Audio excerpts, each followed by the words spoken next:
Now, continuing on, we'll now explore how firms can deliver legal project management and pricing at scale, ensuring all the moving parts stay aligned during that process.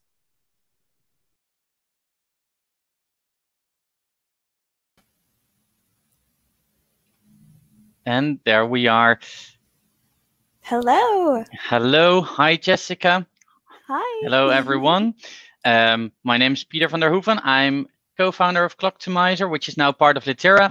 And this session is about the benefits of having a single source of truth for pricing and legal project management, and how to create that single source of truth. And in the next half hour, I have the pleasure and honor of speaking with Jessica Davis. She's a director of Matter Performance and Service Innovation at McCarter in English, and celebrated speaker and panelist. Jessica, welcome. Welcome. Thank you so much for being here today.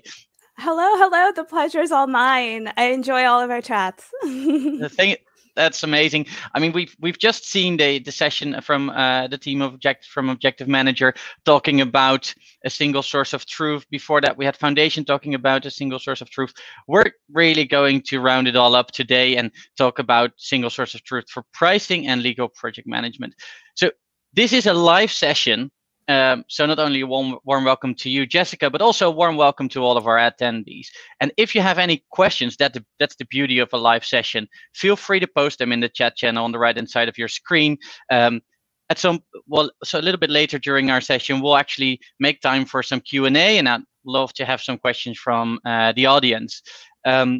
So please make sure that they're concise, very pastable onto the screen, and we'll just try to pretend that we're Seth Godin as he did earlier today. So, Jessica, for now, we've heard about the single source of truth being so important for law firms, but let's take a step back, right? How would you describe or define a single source of truth, and how is it so useful? Yeah, so for me, I see a single source of truth as a shared framework or approach, shared language, and shared metrics. So I think that often, especially when you're dealing with collaboration internal to an organization, some of the breakdown or the friction that you encounter isn't because of misalignment of incentives. That can be the case, but often everyone is really trying to do the best for the organization, and it's just we aren't really on the same page when we're talking about how we approach things, or we're not speaking the same language or measuring with the same yardstick. So I feel like if we can make sure that we're in alignment on those things, and even you can expand that to include a process for disagreement and resolution. But if we're alignment on those things, I think you can really get into that high performing team dynamic. And then the other part of it is, I think, transparency. So making sure that all of those things, like once you've agreed to them, they're stored in a centralized place and they're accessible to a cross section of people. And I'm of the mindset that I like to define stakeholders as like everybody who can impact or thinks that they may be affected or is affected. That's really broad. And so I try to make sure that there's as much transparency as possible, because I found that uncertainty is really one of the things that can hinder collaboration and just high performance generally. So there are things, having complete certainty in everything is impossible, but where it's possible to have some certainty, I think it's really helpful. And I love how actually all of these sessions of today are kind of coming back to, because we're all thinking about a single source of truth being like, we need all the data in one database or something. But it's so interesting to hear everybody actually say, well, a lot of it is not necessarily only the data, it's really, are we singing from the same hymn sheet, right? Are we sharing that language? And when we were talking about this before, I also realized that this is something that actually we do when implementing software, right? We align on how we talk about things. Are we talking about recovery rates? Are we talking about realization rates? How are these calculated? If you don't do those kind of things, it becomes impossible to tackle issues, right? If and when they arise. So I'm 100% with you on the shared language, and you're saying, right, that central data set, it's just not the only thing that is important. It's not the only thing. It is very important, particularly when you're trying to modernize a law firm or a law practice. But you can have a data set that's centralized, but if you don't have an alignment in terms of how you're even interpreting that data, people can use it to just actually undermine each other instead of rowing in the same direction. Yeah, and I think that's so important. So let's say that we have all our processes aligned. We have our definitions synced, so to say, and I would hand you a magic wand to bring the firm's data together. What would your ideal data stack look like? Where would you start? Well, I definitely, if Clocktimizer is offering magic wands that do that, sign me up. We tried productizing a crystal ball, but that hasn't yet materialized. So maybe we just pivot into the magic wands. But I'm afraid you have to stick to Harry Potter for that for now. But assuming it. Right. Okay, so I have my Clocktimizer magic wand, and I'm going to start with financial information, because I think that that's something that across all law firms, we usually have that because we want to make sure that we're billing effectively. And so inside your financial information, you'll have a lot of really helpful data. It will include who did what, when, how long they spent doing it, and hopefully you'll have some sort of like task codes or something like that. You may have additional information like area of law or practice group that would be helpful. So once you have that information, then you can start integrating it with some of the other sources of information that you may have. I personally think you can start internal and then work with external as well. So the next step could possibly be your HRIS system. Often we're being asked to provide demographic information, not just who we hired or who is employed by our firm, but clients are increasingly asking who's working on my matters and how much are they working on my matters. So being able to link your HRIS system to your financial system and that information, I think, is really helpful. And this is also specifically when you're talking about HRIS, it's so important to have that collaboration there because this is highly sensitive information. And so you want to make sure that you're talking to a lot of different stakeholders about how you move this information to where you need it and how it's going to be used. And then another category of internal information that you could possibly pull together is stuff related to the actual legal engagement. I save this category for last because it's often not particularly structured, or it's not in a place where it'll be easy for you to just sync up with the rest of your data. But it can be really useful and it can be game changing. It could possibly exist in someone's actual office in a Redwell, in just paper. But you can get things like, let's say you're dealing with someone who does a lot of construction work. You may have different types of contracts or specific vendors. Perhaps they represent one big company that contracts out with a bunch of different people. We may be able to learn lessons from, like, if that's the people that we're working with, or if that's the type of work that they're going to be contracting, we can either measure something, how much it's going to cost, level of effort, etc. Then you can link it to the external information. So I'm really using this magic wand. I can see, and you're doing an awesome job at it, right? And so it's actually amazing that you bring up the diversity part of it, right? Is it something that you do see more often? So you see clients are asking more. Is it part of a client engagement or outside counsel guidelines? What do you see in terms of development around data that you need to provide from a diversity and an inclusion perspective? Yeah, so it's definitely in RFPs, pitches, proposals, and we're also getting direct requests. So specifically, they're trying to hold their vendors accountable. And we also get things like sustainability requests. So kind of when you're viewing your client, they have their corporate goals and objectives, and they have some expectations for their vendors. And depending on the size of your organization, it doesn't matter, if you're a law firm or you're the people who sell them their pens, they have some expectations for their suppliers.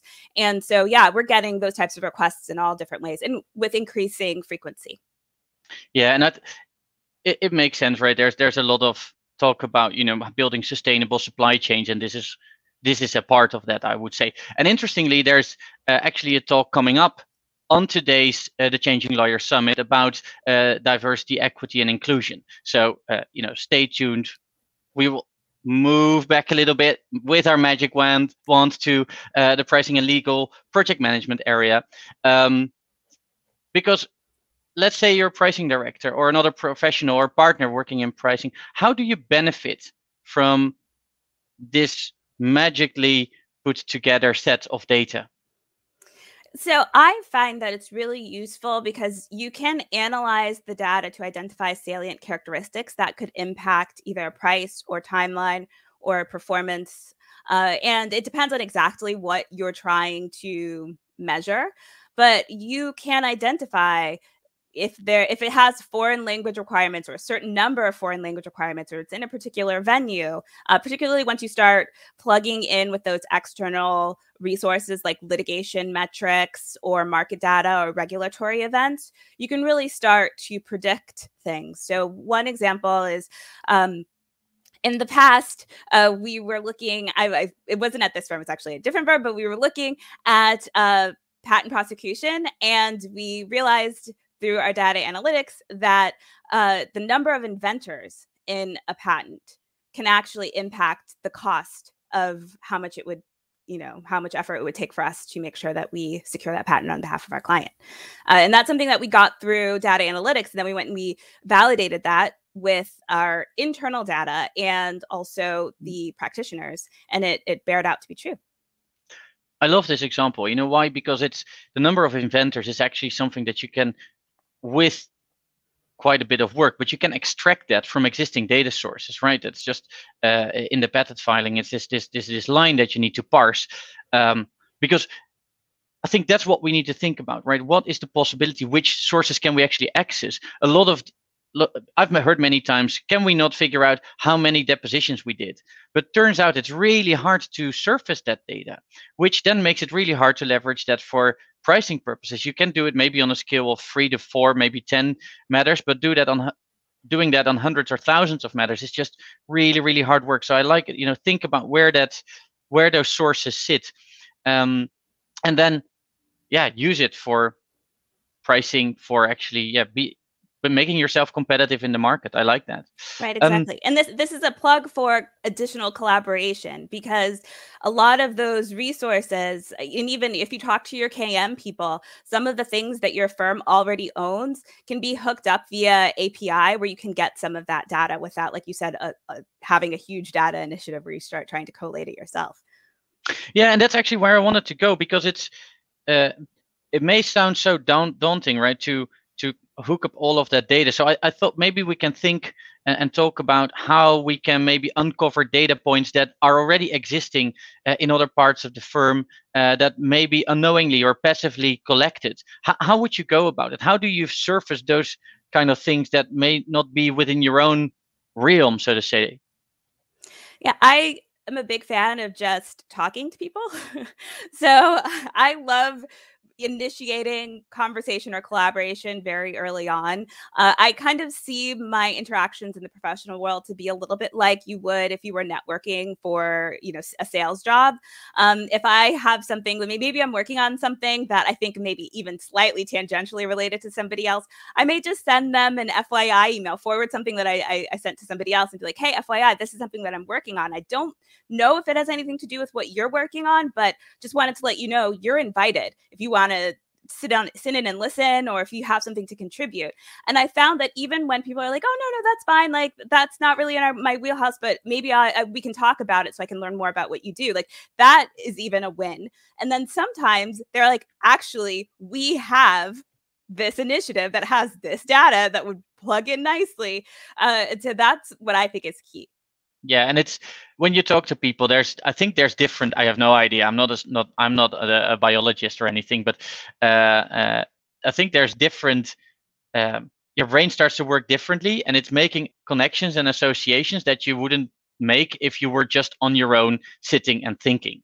And it's nice if you talk about things, you hear what people are struggling with, and if you share that, you can all of a sudden also, and I think that's what Seth Godin said as well, right? If you don't open up, you're not really connecting. And if you're not really connecting, you're not learning and finding ways that you can help maybe someone because you are sitting on that data. So right. It's really sharing about those things that will help you get better at it.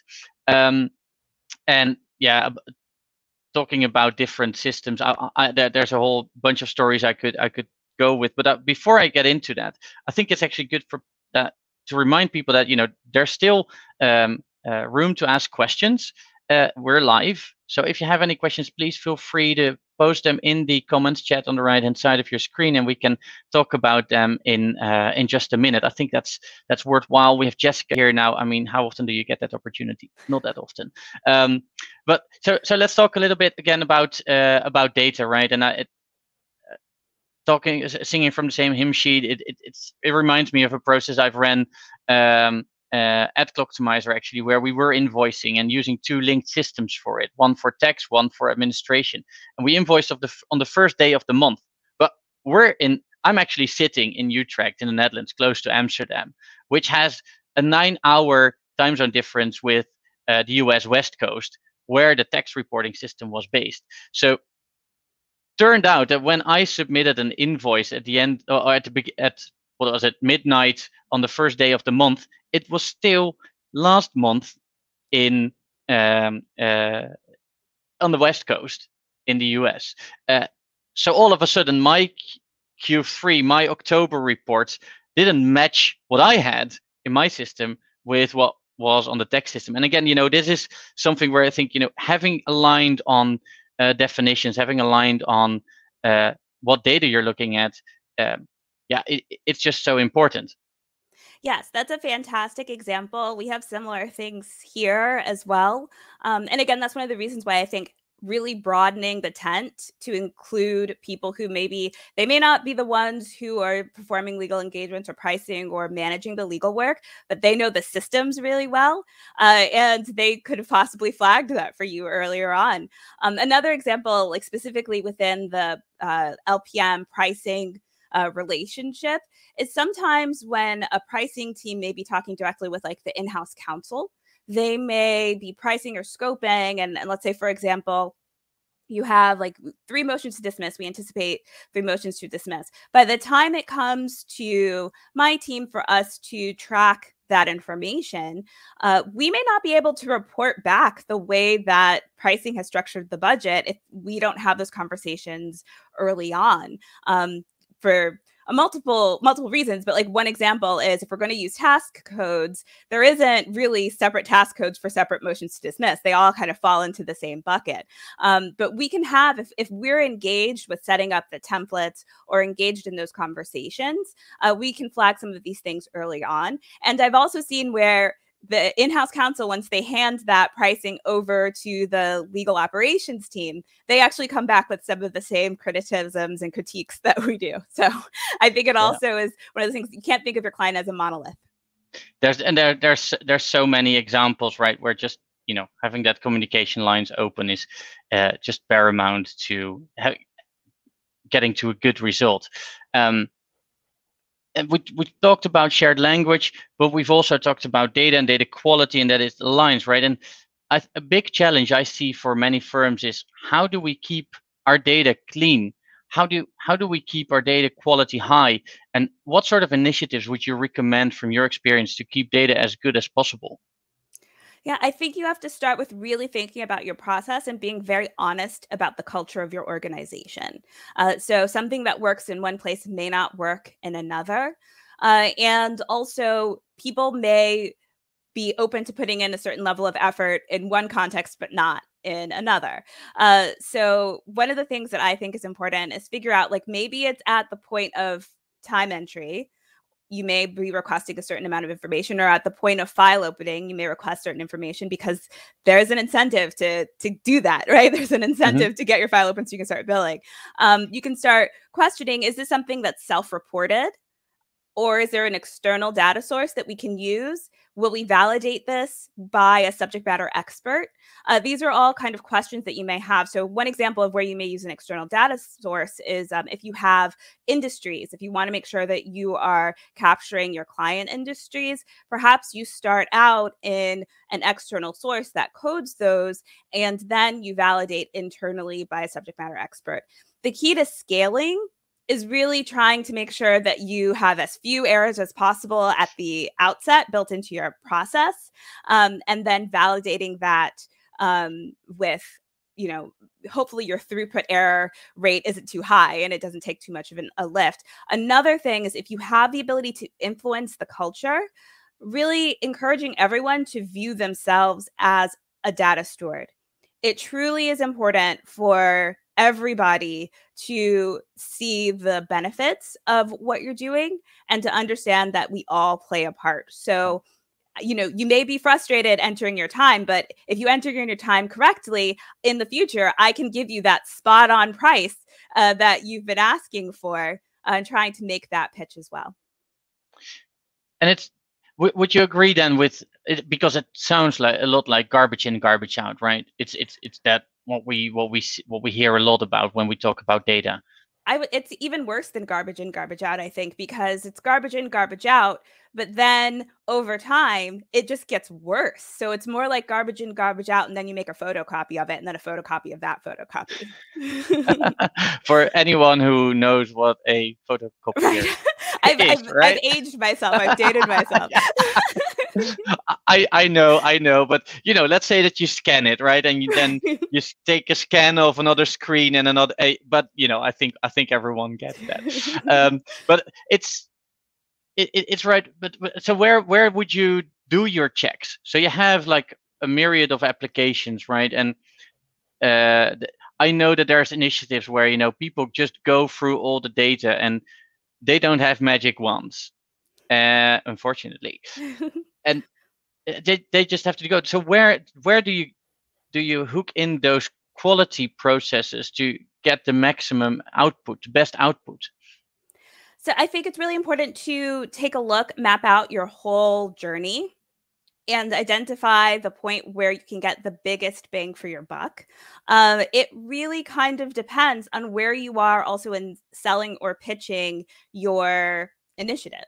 So it could be that at the beginning of pitching your initiative, you may be doing something really manually because you don't have the technology in place or the allocated resources, and you have to show that there is an ROI for this so that you can get them to invest in what you're doing.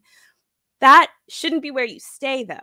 So hopefully you're really successful and you've demonstrated the value. Then you really should start to think, where can we best position this checkpoint or a tweak in the process in order to really scale.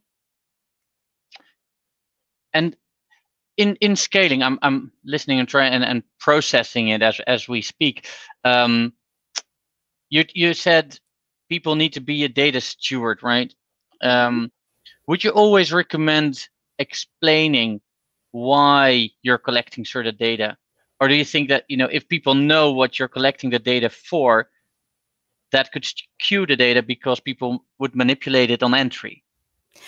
I think that it really depends on your organization and your culture. But one of the good things about transparency is that people will be policed. Essentially, people will police others. People will police themselves. They will try to be honest if they know that everything is kind of out there in the open. I'm a big fan of transparency, and I'm a big fan of explaining to people why we're doing what we're doing. And you do have to keep an eye out for people who are trying to game the system. That does happen, but it's one of those things where someone's always going to try to game the system, regardless of how perfect your platform is or how perfectly you think you've outlined everything. So shining a bright light, I think, really helps to deter that type of behavior. Yeah, and it's probably, if we want to keep it simple, right, it's about doing the right thing. And then the right thing, I would say, is quite obvious. You tell people what you're collecting and why and what you're using it for. So I did get a question from the audience. And that question is, what types of data are proving to be most beneficial for a firm's BD initiatives? Thanks, Damien, for asking. Yeah, so I really think you can do a lot with BD initiatives using your financial information. So even if you don't have some of the other things that we're talking about, you can take a look at cross-selling between different practice groups. You can take a look at clients where maybe it's a really profitable client or it's a really good client by whatever metrics you use in your law firm. And then looking in your data set to see if there were any other clients that are similar or the similar situation. And this is where you may, if you aren't very sophisticated with all of the data that you have integrated, you may need to do a little bit of extra research outside of your existing platforms to see kind of market trends, et cetera, et cetera. But I think that you can definitely start there.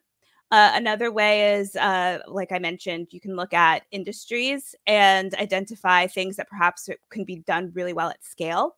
And then you can also look internal to one client. So perhaps when you look at a client, you're seeing, oh, well, this particular pocket of work has grown significantly over time. Is there anything that we can do to really target expanding that even more? How do we pour gas on that? How do we make it more profitable for us? And also maybe the client wants predictability. And so we can capture more work that perhaps they're handing out to other clients or other firms to make it more ours, get a bigger slice of that pie. Awesome.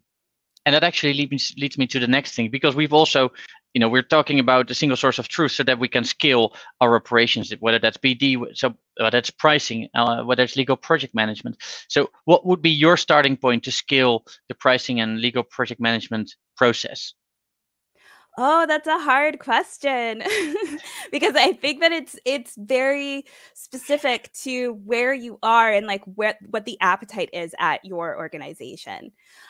So I think if I were going to, and what I have done, if I'm going to a situation where it's just like blue sky, pick wherever you want to start, I like to try to keep my ear to the ground to identify pain points that people are having and constantly have an eye towards where can I actually have a return on that activity as soon as possible. So that could be something like, budget tracking, which depending on what platforms you have available, that could be either really easy or really hard. But you could possibly redeploy some of your existing systems to help with something like that. So you could use a lot of organizations that are on, Microsoft have SSRS, and you could build something that perhaps helps you kick things off. And then once you start to show that by surfacing or keeping an eye on this information, it's helpful, you can then make the pitch to get an external resource like, we have Clocktimizer. I like it, but because it makes it really easy. You can set things up and then look for that automation. So I think that's really the key. Whatever you end up doing after you can lobby to get some technology resources behind it, really automate. And talking about automation, right? And we also talked about finding the highest impact point where you can correct data, but that also, doesn't that then eliminate jobs further down the line? If you're getting rid of so much manual work, don't you think that you're actually putting people out of a job? So my personal philosophy is that I just don't create those jobs to begin with. So I'm always looking for opportunities to use technology and leverage technology, because I don't think that I don't think it's economical for the firm. So I think it's just, especially if we already have a platform that perhaps I can redeploy for another purpose. So just being really creative as well. Already that helps the bottom line. But also, I don't think it's good for the personal and professional development of those people who have those jobs, because you're not really setting them up to succeed. I'd rather create a job that allows people to work with creating and implementing those technology solutions, because that's something that I think is a skill that they can really use and build on for the rest of their career. I like that.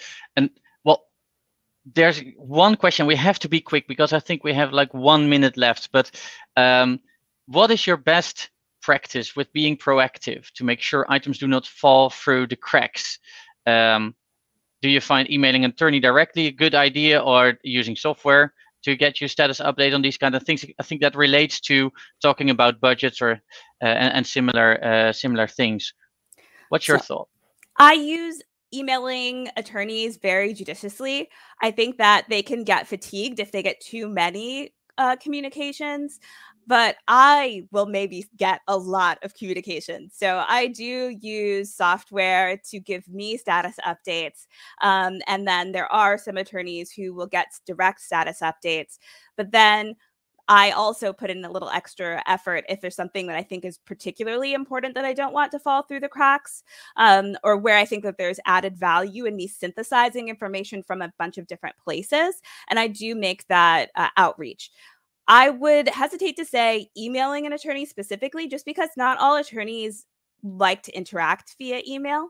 So that's one where I would take a page out of the attorney's book and really follow what they like. So I have some attorneys who they rather if I just send them a quick email and say, hi, do you have 5 minutes to talk about X?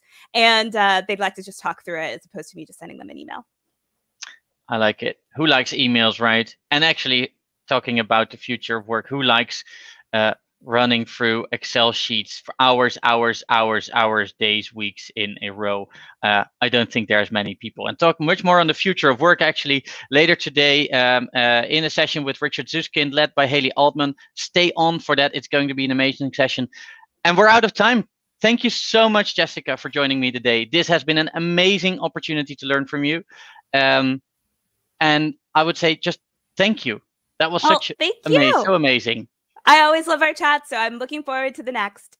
So do I. You take care.